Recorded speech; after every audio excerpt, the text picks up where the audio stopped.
अध्यक्ष हूँ और वर्तमान में जितने भी हिमाचल प्रदेश में हाइड्रो इलेक्ट्रिक प्रोजेक्ट्स है और बॉर्डर रोड ऑर्गेनाइजेशन है, सीमा सड़क संगठन, वहाँ पर जो कार्यरत मजदूर है और जो हमारे साथ यूनियन जुड़ी है उसका इंचार्ज है। मेरा नाम राम ठाकुर है। मैं राष्ट्रीय मजदूर कांग्रेस समिति से प्रदेशा उपाध्यक्ष हूँ।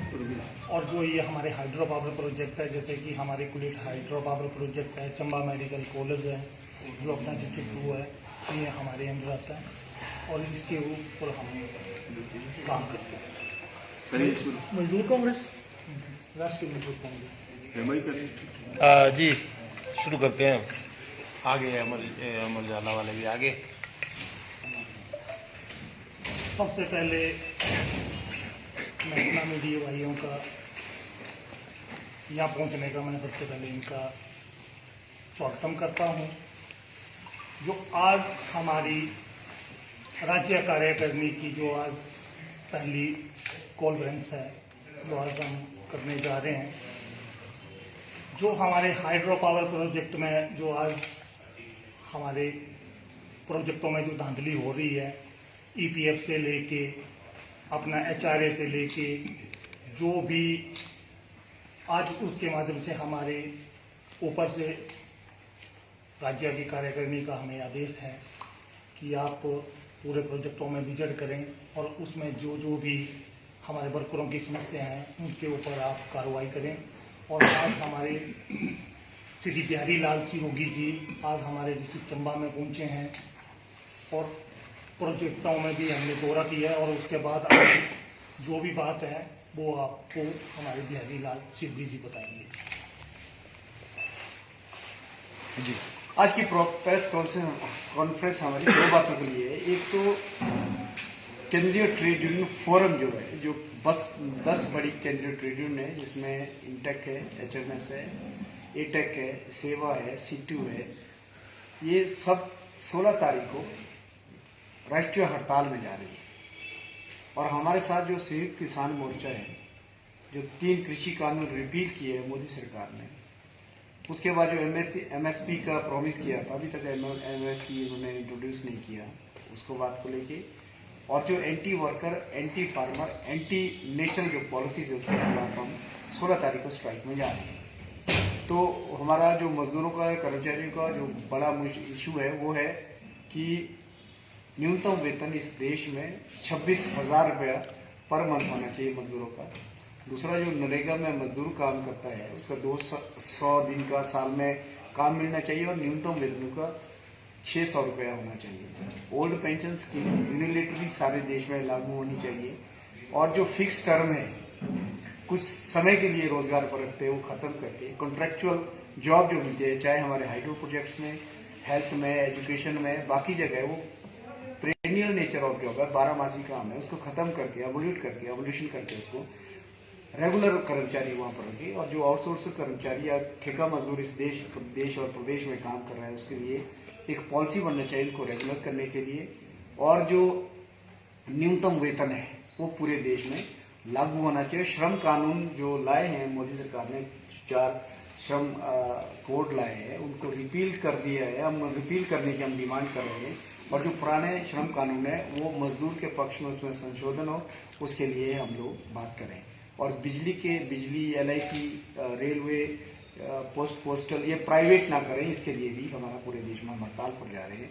और जो किसानों का जो बहुत बड़ा मुद्दा है, जो किसानों के लिए जो C2 प्लस 50% जो हम प्राइस मांग रहे हैं, जो उसमें कॉस्ट है, उससे उस पर 50% प्रॉफिट जुड़ना चाहिए, ये हमारा स्टेट और सेंट्रल गवर्नमेंट से डिमांड है। इसके लिए हम लोग पूरे देश में इकट्ठे होकर जा रहे हैं। साथ साथ में जो ये एंटी पीपल पॉलिसी है, आप मोदी सरकार बहुत बोलती इस देश में हम मुफ्त का राशन दे रहे हैं। आप जरा सोचो, 80 करोड़ की बात करते हो कि हम 80 करोड़ लोगों को मुफ्त का राशन दे रहे हैं। कितना दे रहे हैं? 5 किलो। क्या 5 किलो राशन 365 दिन में वो एक आदमी के परिवार को पाल सकते हैं 365 दिन में? साथ में क्या करें, दूसरी तरफ वो एक किसानों के लिए 2000 रुपया 3-4 महीने के बाद वो आता है। पूरा अगर हम देखें उसका जो बर्डन पड़ता है सरकार में 18,000 से लेकर 2000 करोड़ के बीच पड़ता है। दूसरी तरफ से देश के जो बड़े बड़े कॉरपोरेट हाउसेज हैं, चाहे अडानी है, इनको crore of rupees subsidies MSP के हैं। और इस देश में जब से मोदी सरकार आई है लगभग 14 लाख करोड़ रुपया एमएसपी में चला गया, जिसको नॉन परफॉर्मिंग एसेट बोलते हैं। वो पैसा वापस बट्टा खाते में जाएगा, उसका असर हम पर है। जो हमारा पैसा हम लोग वर्किंग क्लास, किसान, मजदूर, आप पत्रकार भाई लोग जो बैंक में पैसा जमा करते हैं, वो पैसा कॉर्पोरेट घरानों को लोन के रूप में जा रहा है और वो पैसा वापस नहीं आ रहा है, जिसकी वजह से हमारा जो रेट ऑफ इंटरेस्ट भी बहुत डाउन आया है। तो उसको भी हम कड़ा विरोध करते हैं कि जो फायदा बड़े बड़े कॉर्पोरेट सेक्टर को दे रहे हैं वो किसानों पर आम जनता को मिलना चाहिए। इन्होंने बात की थी कि सत्ता में आने से पहले हर साल 2 करोड़ लोगों को रोजगार देंगे। आज पूरे देश में रोजगार नहीं है। वो तो बोलते हैं पकौड़े बनाओ, पकौड़े तल के करो, तो वैसे तो नहीं होगा। तो हमको रोजगार चाहिए जो नौजवान है। तो ये इन सारी बातों के लिए हम लोग हड़ताल में जाएंगे 16 तारीख को। और हम चाहते हैं इस देश में 2024 में अल्टरनेटिव सरकार आए जो प्रो वर्किंग क्लास पॉलिसी लाए। किसानों के जो वादे हैं, C2 का जो डिमांड है वो हमको फर्टिलाइजर सब्सिडी पर मिले और नए जो उपकरण है उस पर भी हमको सब्सिडीज मिले और जो देश की महंगाई है उस पर रोक लगे और जो प्राइवेटाइजेशन आंख बंद के मोदी सरकार कर रही है उस पर रोक लगे और ये पब्लिक सेक्टर जो है वो प्राइवेट के पास ना आए। साथ में जो LIC का जो पैसा इन्होंने करोड़ों करोड़ रुपए अडानी को दे दिया है और बैंक्स का दिया है, EPF का जो मजदूरों का पैसा वो प्राइवेट को दे रहे हैं लोन के रूप में, तो हम इसका कड़ा विरोध करते हैं। तो जो हमारा केंद्रीय ट्रेड यूनियन इस बात के लेकर हमारा ज्वाइंट है, आने वाले समय में भी अगर देश को बचाना है, वर्किंग क्लास को, किसानों को, मजदूरों को, नौजवानों को, तो हमको जो मोदी सरकार की एंटी वर्किंग क्लास पॉलिसीज है, एंटी किसान है, एंटी नेशनल पॉलिसी है, जब तक इनको सत्ता से नहीं हटाए तब तक ये पॉलिसी चाहिए हो। और जो नेक्स्ट इशू है हमारा हिमाचल प्रदेश में, इंडस्ट्रीज हमारी बद्दी बुरुटी वाला होने की तरफ है, बाकी हिमाचल प्रदेश में कहीं नहीं। जो हिमाचल प्रदेश की सबसे बड़ी दोपहर जो हमारे पास है वो हमारे पास पानी है। आपके चंबा में भी रावी नदी बहती है और रावी नदी एक ऐसा सोर्स है जिला चंबा में जो करोड़ों रुपया हर साल यहाँ से जो बिजली के जो बिजली पैदा करने वाले प्रोजेक्ट से कमाते हैं, लेकिन उसके एवज में स्टेट गवर्नमेंट को और जो स्थानीय लोग हैं चंबा के उनके लिए क्या फायदा है, ये बहुत बड़ा क्वेश्चन है आज के देश में, आज के डेट में हमारे पास। जैसे हम अगर हम सतलुज नदी की बहुत सारी नदी, सतलुज नदी है, आपका ये जो ब्यास नदी है, सब पर प्रोजेक्ट बने। तो हमारा पहली बात तो ये है कि जिन लोगों की इसमें जमीन गई है, जो नई हाइड्रो पॉलिसी आई 2008, 1% जो है जो रेवेन्यू है उसका वेलफेयर के लिए खर्च होना चाहिए। तो डिमांड है कि वो इंट्रोड्यूस करें इमीडिएटली पूरे प्रदेश में, वो मिलना चाहिए। दूसरा है कि जो मजदूर लगे हैं वहाँ पर, रेगुलर तो है जो इनकी जमीन गई कुछ लगे, लेकिन सबको नहीं रखा है। अब कॉन्ट्रैक्ट मजदूर वहाँ पर काम करते हैं या जो निर्माणाधीन हो रहे, जैसे JSW कुठेल प्रोजेक्ट है। जब हम कल वहाँ पर प्रोजेक्ट में गए, कल लेबर ऑफिसर के पास भी आए, तो हमारे सब पास एक बात आई है मजदूरों की कि मजदूरों को रिट्रेंच किया जा रहा है। जब हमने देखा है राम जी ने और मैंने कि बिना जो श्रम कानून है, इंडस्ट्रियल डिस्प्यूट एक्ट 1947 में बना है, उसके प्रोविजन को फॉलो किए बगैर रिट्रेंचमेंट प्रोसेस उन्होंने शुरू किया। उसमें एक प्रोविजन है कि जो सबसे पहले मजदूर लगा वो सबसे बाद में जाएगा। लेकिन जो लिस्ट 35 आदमी की आई है, जिसमें हमारे साथ बैठे हैं जी, ये व्यक्ति जो है ये 2021 को लगा, 18 2021 को इनका रिक्रूटमेंट हुआ। इनके बाद जो लगे 24 अगस्त, उसके बाद जो मजदूर लगा है उनको नौकरी से नहीं निकाला गया, लेकिन इनको नौकरी से निकाले। तो हमने इनको ऑब्जेक्ट किया और एक रिटन कंप्लेंट हमने लेबर ऑफिसर को दी है।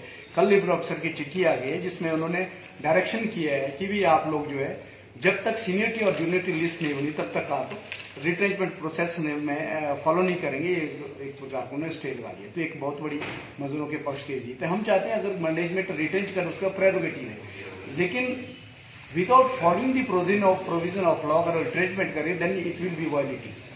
हम चाहते हैं कि अगर रिट्रेंच करना है एटलीस्ट देश का कानून उसको पालन करे और उसके अनुसार ही आगे बढ़े। यही हमारी उनसे भी डिमांड है। साथ साथ में जितना मजदूर काम करता है 1952 का कानून है जो भविष्य निधि बोलते हैं उसको, कर्मचारी भविष्य निधि, एम्प्लॉयज प्रोविडेंट फंड, जहां पर मजदूर 20 मजदूर है वहां पर लागू होते हैं। अभी हम कंपनी वाले ये कॉन्सेप्ट देते हैं कि एक ठेकेदार के पास 20 मजदूर होना चाहिए, लेकिन ये एक्ट इस तरह से लागू नहीं होता। ये क्लबिंग केस है। जेएसडब्ल्यू मालिक है, उसके मजदूर को जोड़ के सभी ठेकेदार को मजदूर को जोड़ के वो स्ट्रेंथ मानी जाएगी। तो लगभग 1500 मजदूर है, जिसका 2020 के बाद प्रोविडेंट फंड नहीं कटा है, जो इन करोड़ रुपीज इसमें इम्बेजलमेंट है। तो हमने लेबर कमिश्नर से, लेबर अफसर से बात की कल, और जो ईपीएफ कमिश्नर है उनको भी कल फोन कर दिया है और रिटर्न कंप्लेंट भी दी है कि इनके खिलाफ जो कानूनी कार्रवाई है इमीडिएट इनिशिएट करो, और जितना भी पैसा मजदूर का बनता है जमा किया है तो विद इंटरेस्ट मजदूरों को, अगर नहीं बनता है तो जो प्रिंसिपल एम्प्लॉयर है जेएसडब्ल्यू से रिकवर करें, और जो ठेकेदार है उनसे रिकवर करें। जो छोटे छोटे ठेकेदार हैं उनकी क्या गलती है? उनके तो लाइसेंस नहीं है। हम कल पूछे 2 लाइसेंस यहाँ पर लिए। कोई अगर किसी ने काम करना है, इस देश का कानून ये बोलता है उसको लेबर ऑफिसर से लाइसेंस लेना पड़ता है, जिसमें प्रिंसिपल एम्प्लॉयर साइन करता है। अगर वो साइन नहीं करता है, अगर लाइसेंस नहीं लेता है, तो वो सारा का सारा मजदूर प्रिंसिपल एम्प्लॉयर का माना जाएगा, मुख्य नियोक्ता जिसको बोलते हैं। तो सारा का सारा मजदूर जेएसडब्ल्यू को माना जाएगा। ये हमने कल लेबर ऑफिसर को क्लियर कर दिया है। अब स्टेट गवर्नमेंट से भी जो श्रम मंत्री है, माननीय मुख्यमंत्री जी है, और लेबर का जो सेक्रेटरी है, लेबर कमिश्नर, उनसे भी हम इस इश्यू को रिटर्न में उठाएंगे कि एटलीस्ट जो लेबर लॉज है वो लागू करना चाहिए यहाँ पर, और जो वर्कर्स के राइट और चाहिए वो हम लोग सारा ये करेंगे। तो साथ साथ में वहाँ पर एकोमोडेशन नहीं है, बोनस नहीं मिलता है, तो ये जो वायलेशंस है, तो ये हमारा जो लेबर ऑफिसर यहाँ पर है और प्रेस के माध्यम से डेप्यूटी कमिश्नर है, इनसे भी हमारा अनुरोध है कि आपका जिला है, लॉ एंड ऑर्डर मेंटेन करने के लिए जो डायरेक्ट करे प्रोजेक्ट के जो अथॉरिटीज है, जो एग्जीक्यूटेंट ऑफ प्रोजेक्ट्स है, कि लेबर लॉज लागू करे। अन्यथा हमारा जो ट्रेड यूनियन राइट है, धरना प्रदर्शन हड़ताल करना, हम लोग करेंगे, पीसफुली करेंगे। ये हमारा कॉन्स्टिट्यूशनल राइट है, ट्रेड लेजिस्लेटिव राइट है, हम उसको करेंगे। मजदूरों के साथ हम है, राज्य कमेटी उठेड़ हाइड्रो इलेक्ट्रिक प्रोजेक्ट और बाकी जो मजदूर है प्रदेश में, हम उनके साथ है। जहां जहां मजदूरों के अधिकार पर हनन होगा हम उनके लिए लड़ेंगे। तो आप सबका धन्यवाद। आपके कोई प्रश्न आप पूछ सकते हैं।